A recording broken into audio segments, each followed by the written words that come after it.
Bueno, ¿cómo les va? ¿Cómo están? Ya estamos abordando la última película del día de hoy y bueno, antes de lo que será el último día del festival, eh, seguimos descubriendo, experimentando en la mayoría de películas que han quedado de alguna forma olvidadas o perdidas. Y eso es lo más, creo que fue lo más interesante de todo el festival, poder compartirlo junto a ustedes. Hoy va a ser el caso de una película argentina, un verdadero hallazgo, una película del año 1917. Me animo a decir que son contados con los dedos de las manos la cantidad de películas que han sobrevivido de aquellos años, de aquellos primeros años del cine nacional hasta nuestros días.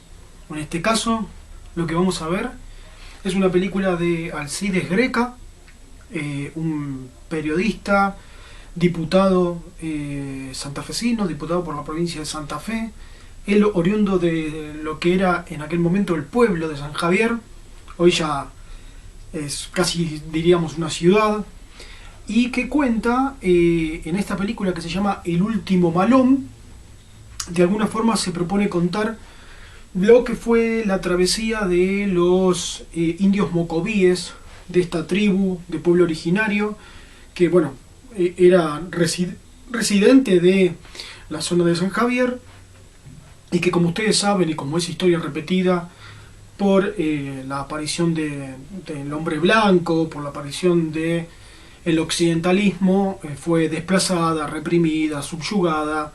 Bueno, no vamos a descubrir nada con respecto a eso, sabemos cómo ha sido la historia. Lo muy interesante de la película es cómo tiene entre los muchísimos hallazgos, la verdad que la película es una ventana al pasado extraordinaria. Ni siquiera me animaría a decirles que el valor que tiene es el valor típico de una película narrativo. No, yo no iría tanto por ahí. De hecho, si a alguien no le interesara, quizás mira un rato la película y luego de alguna manera se aburra. Yo realmente lo que les recomiendo es mirarlo con un sentido de la fascinación que produce estar viendo esas imágenes de esas personas del año 1917, de un poquito más de 100 años a esta parte, y de ver lo diferente que era el mundo en 100 años, que parece mucho pero que no es tanto, y ver que por aquellos tiempos existían los malones, los malones de pueblos originarios. Es decir, algo que inimaginable para el día de hoy, en aquel momento todavía era una realidad que venía arrastrada del siglo XIX, de antes y durante de la campaña del desierto de Roca. Bueno, lo que refiere la película es lo que es conocido como el último malón de los pueblos originarios en el año 1904, cuando los aborígenes, los pueblos originarios de aquella zona, se rebelaron a lo que de alguna forma era el pueblo, que entendían los estaba condenando a la miseria y al olvido, a la extinción absoluta. Es muy interesante el tratamiento que le da Alcides Greca, que era ya les digo, un periodista y luego diputado muy preocupado por la cuestión de los pueblos originarios. Más allá que quizás cuando veamos la película haya algunas cosas que nos choquen, algunas frases o consideraciones, también tenemos que entender la época en la que fueron hechas y cómo así todo hay una apertura de parte de un pensamiento muy, si se quiere, progresista, donde el indio era atraso y donde el hombre blanco era el camino a la razón, a la evolución. Entonces, ¿a quién se le podía ocurrir hablar mal de esa evolución y mirar hacia atrás y ver qué se había hecho con los pueblos originarios? Bueno, Alcides Greca lo hace en su momento y vale la pena el reconocimiento, más allá de que veamos algunas cosas que nos pueden llegar a molestar en cuanto a terminología o a ciertas costumbres de los indios. Bueno, entendamos que ya el haber hecho esta película en 1917 merece el reconocimiento a su obra. Entre las muchas cosas que llaman la atención, el registro es un registro en 35 milímetros, que bueno, lo van a ver con los daños que tiene el material. Luego se pasó a 16 milímetros, 35 milímetros era las primeras formas de la cinta. Luego se pasó a 16 milímetros y bueno, por suerte a quienes se han preocupado por preservar la película, cuando ya les digo, muchísimas películas de la época se han perdido, a quienes se han preocupado por preservarla, por suerte la podemos ver. Verdaderamente estamos frente a un hallazgo que no abunda, entonces por eso digo que vale muchísimo mirar esta película. Más allá de la propuesta que voy a hacerles ahora al final con respecto a la película, lo que decía, entre las cosas fascinantes a la hora de mirarla, que valen la pena, es por ejemplo ver el idioma, ¿no? Una especie de lunfardo diseñado entre lo que era el castellano y lo que era la lengua originaria, y cómo se generaba una especie de, ya les digo, de lunfardo, de uso autóctono del el mismo castellano deformado, y verlo escrito, porque aparece, es una película muda con intertítulos, es realmente sorprendente y llama la atención, ¿no? Cómo se hablaba en aquel momento, cómo hablaban los pueblos originarios, y digo, cómo también esto demuestra que el lenguaje, que hoy está generando muchas resistencias a ciertas modificaciones del lenguaje, de nuestra lengua, es absurdo, ¿no? Porque en realidad va mutando, va cambiando, y esto es lo que van a ver en la película, es buena muestra de eso. Después también lo que es fascinante en la película es ver cómo la película básicamente es un documental, es como una especie de ensayo, donde todo el tiempo vamos atravesando registros documentales, incluso hasta periodísticos, donde se ven recortes de diarios, y luego representaciones ficcionales, es decir, puestas en escena que de alguna manera se proponen graficar esos hechos, esos acontecimientos reales, documentales, archivados, que se presentan delante de la cámara. Pero no lo hace de una manera en la cual primero vemos lo documental, lo fáctico, y luego vemos lo ficcional, la representación. No, lo hace entremezclándolo.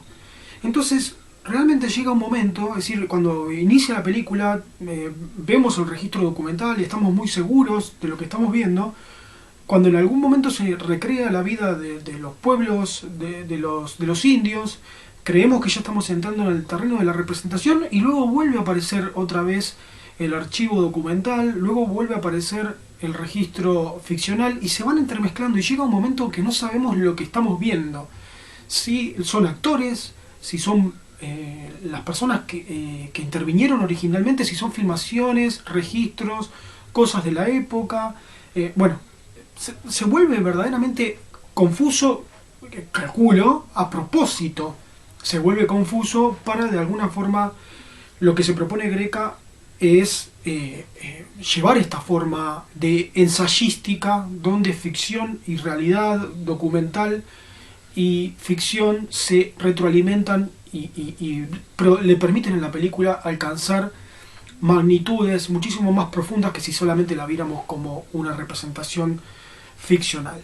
Esto no es algo anecdótico. En la época hay muchas películas que tienen esta forma ensayística. La más célebre y conocida en términos mundiales es una película dinamarquesa que se llama Häxan, la brujería a través de los tiempos, hecha por Benjamin Christensen, que cuenta cómo fue el tratamiento de las llamadas brujas, entre comillas, en la Inquisición sobre las mujeres durante la Edad Media, en una especie también de documental con representaciones. Quizás ahí es un poco más esquemático, se observan bien las partes diferenciadas. Aquí todo es más amalgamado, más orgánico, más caótico, saludablemente caótico, y eso le da a la película una característica muy atractiva. Una cosita más, y dos cositas más en realidad. La primera es que muchos de los personajes que representan a los indios mocovíes son sobrevivientes del Malón de 1904, la película de 1917, es decir, estamos hablando de 13 años después del Malón. Bueno, muchos de los sobrevivientes, el cacique y muchos de los indios que protagonizaron ese Malón y sobrevivieron, forman parte del elenco que lleva a cabo Alcides Greca, y otros tantos pertenecían a las tribus que todavía tenían algún tipo de permanencia en la zona. Desde ahí también resulta maravilloso ver a pueblos originarios actuando y representando sus propias vivencias. Una parte no vista de la historia argentina en esta maravillosa película.